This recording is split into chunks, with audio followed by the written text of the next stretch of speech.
Buenas, en la clase de hoy vamos a ver qué son las funciones y cómo se escriben en Python y para qué se utilizan.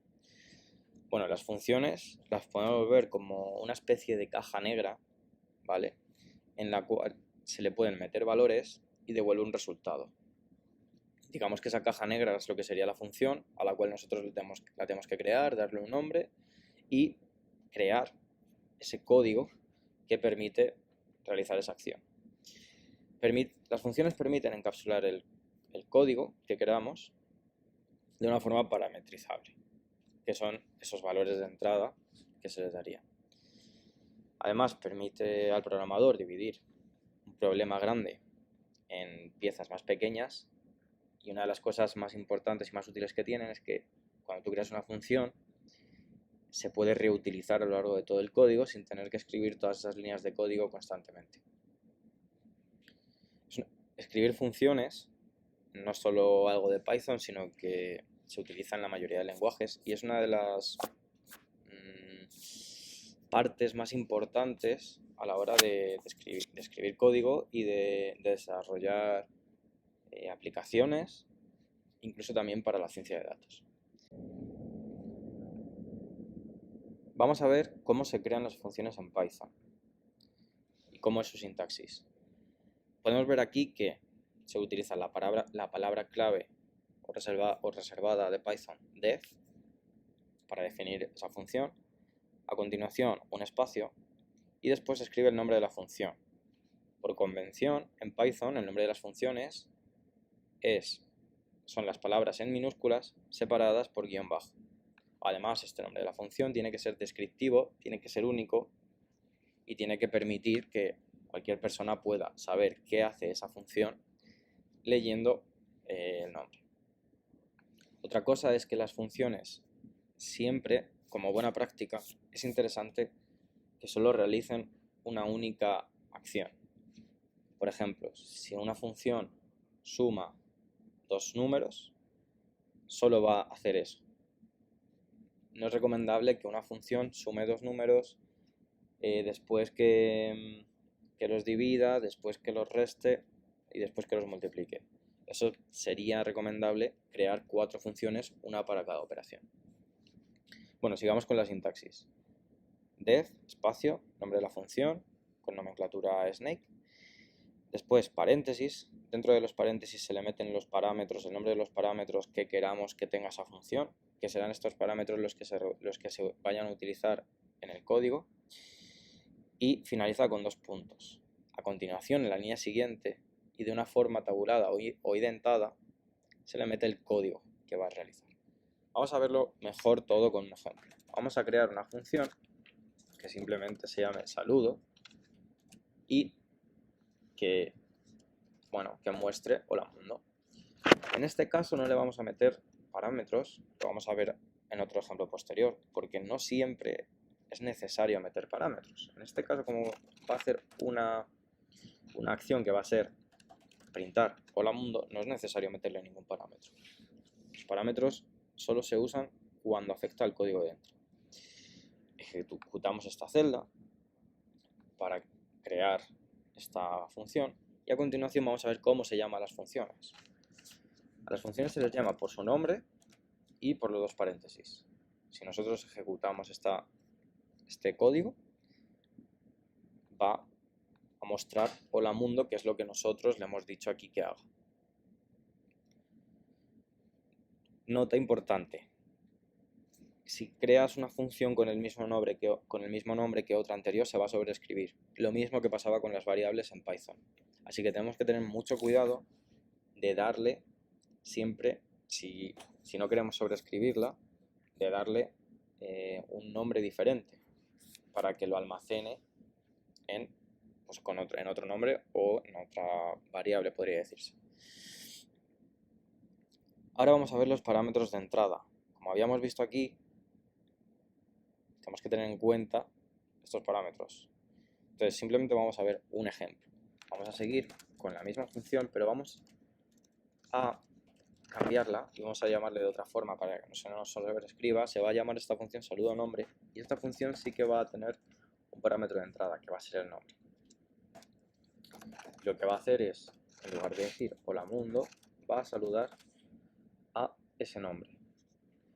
Podemos utilizar los fstrings que vimos anteriormente y meterle aquí el parámetro que hemos metido como en el parámetro de la función, se lo introducimos en el código. De esta forma sí que hace referencia al parámetro de la función.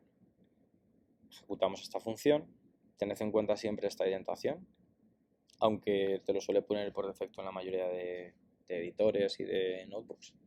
Y ahora, de la misma forma, llamamos a la función. En este caso hay que introducir su parámetro. Pero este parámetro le tenemos que dar un valor. Hay dos formas.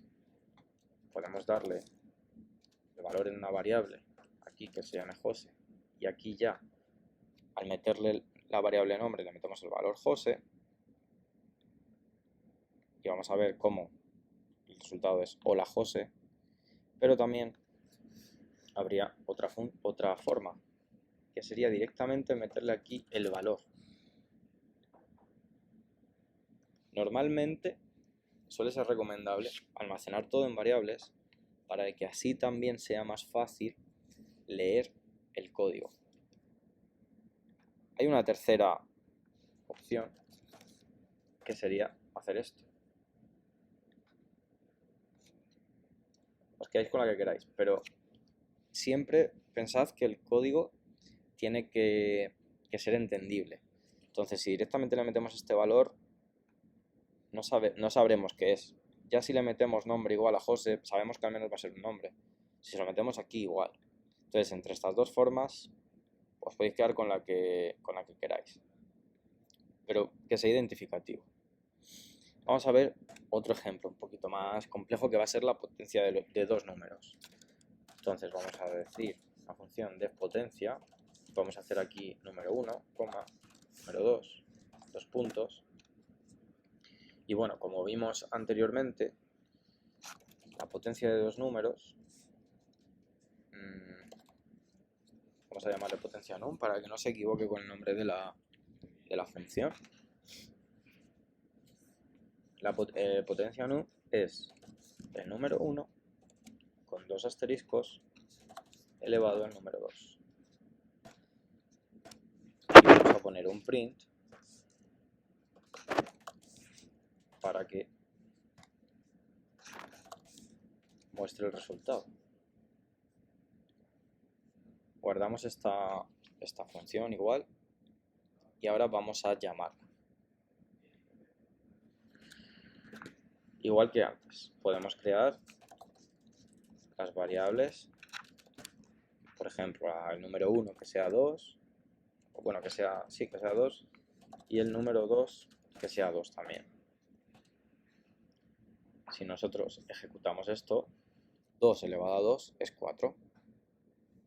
Y esta función potencia, si nosotros en el programa vamos a tener que elevar constantemente números, vamos a poder reutilizarla.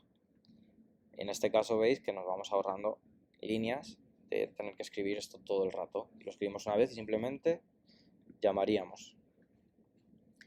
También se le puede meter parámetros de entrada con valores por defecto. ¿Qué quiere decir esto? Bueno, pues que nosotros aquí le estamos metiendo en estos parámetros de entrada, le estamos metiendo valores. Podrían dársele valores por defecto para que no hiciera, para que en caso de que no se le introduzca ningún valor, sí que tenga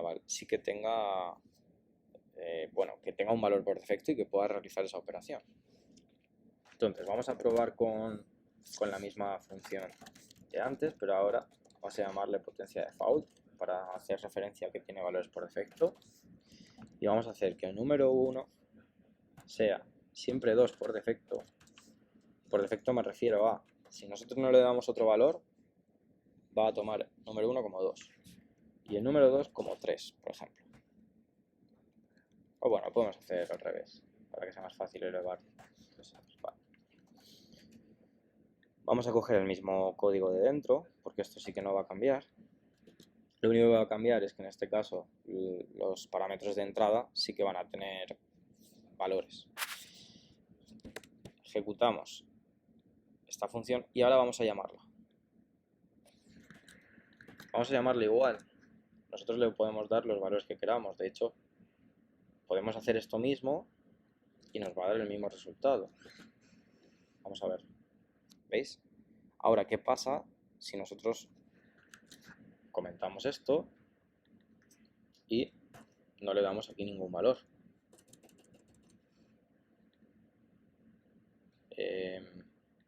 Perdón. Que aquí llamé antes al anterior y entonces no se ha visto bien.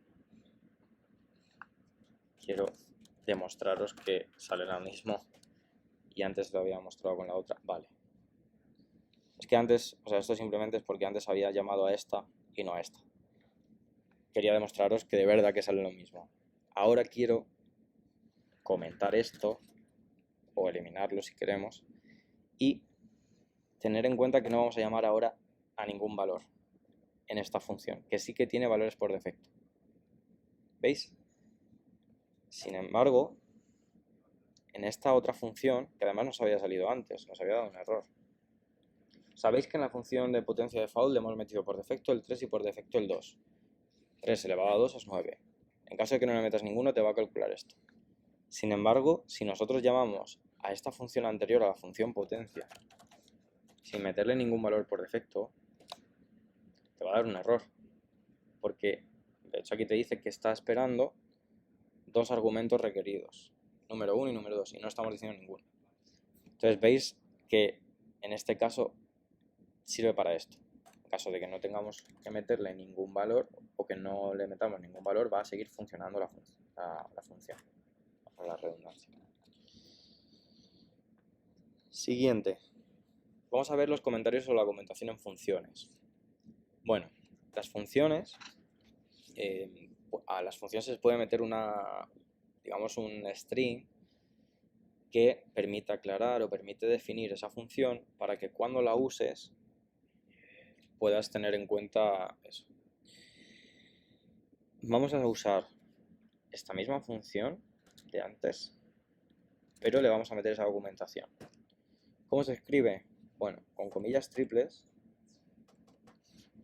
y entre las comillas triples se encierra el texto.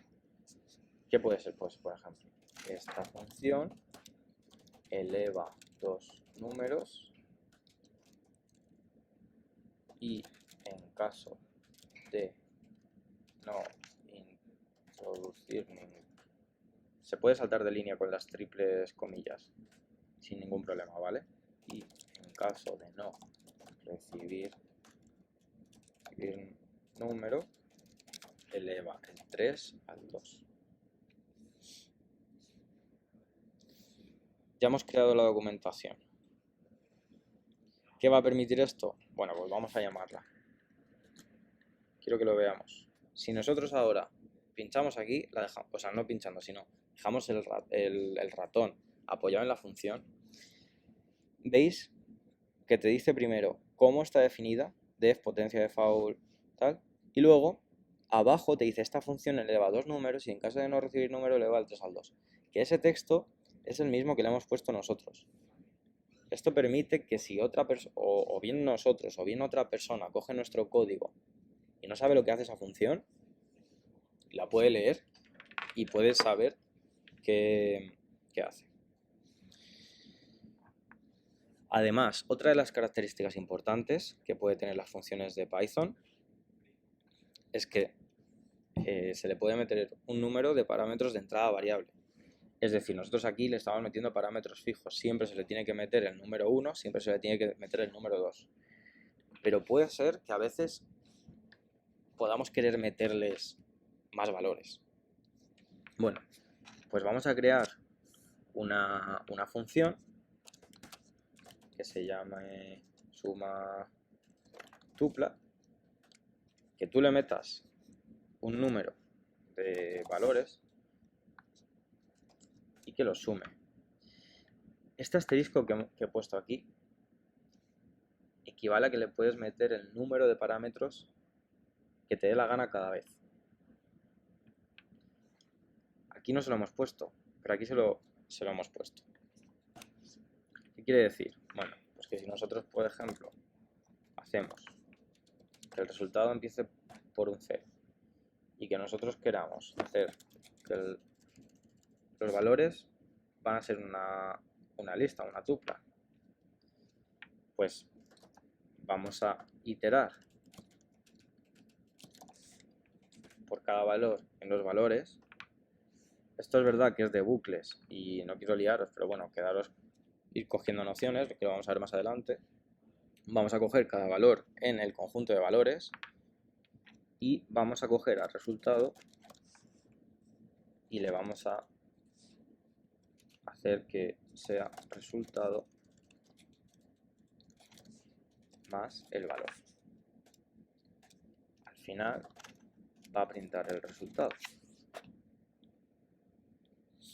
Vamos a llamar ahora a la función para que veáis la diferencia o la diferencia o la especialidad que tiene que le hayamos metido este asterisco.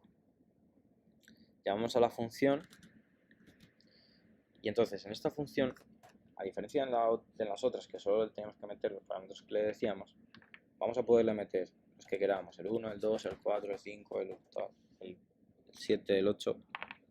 Y cuando ejecutemos, si veis, le metas los valores que te meta, te saca su suma. Si nosotros le quitamos estos 3, te va a sacar la suma. Si nosotros le seguimos metiendo valores, te saca la suma.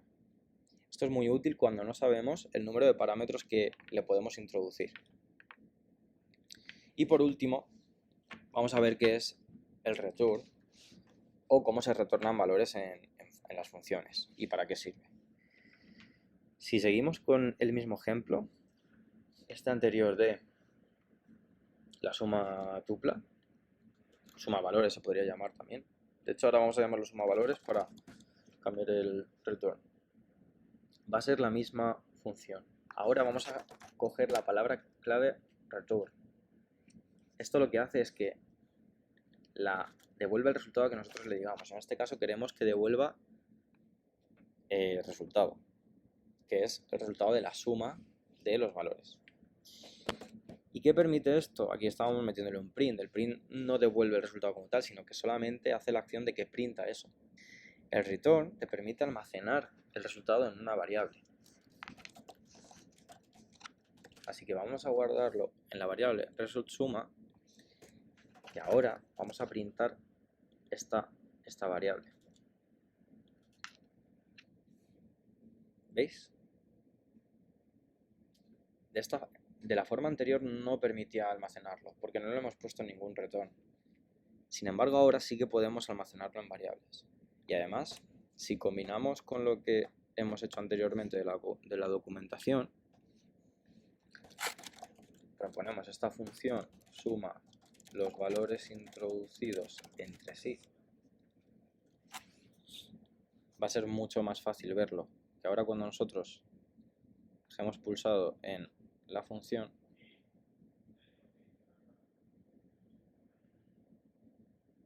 ¿veis?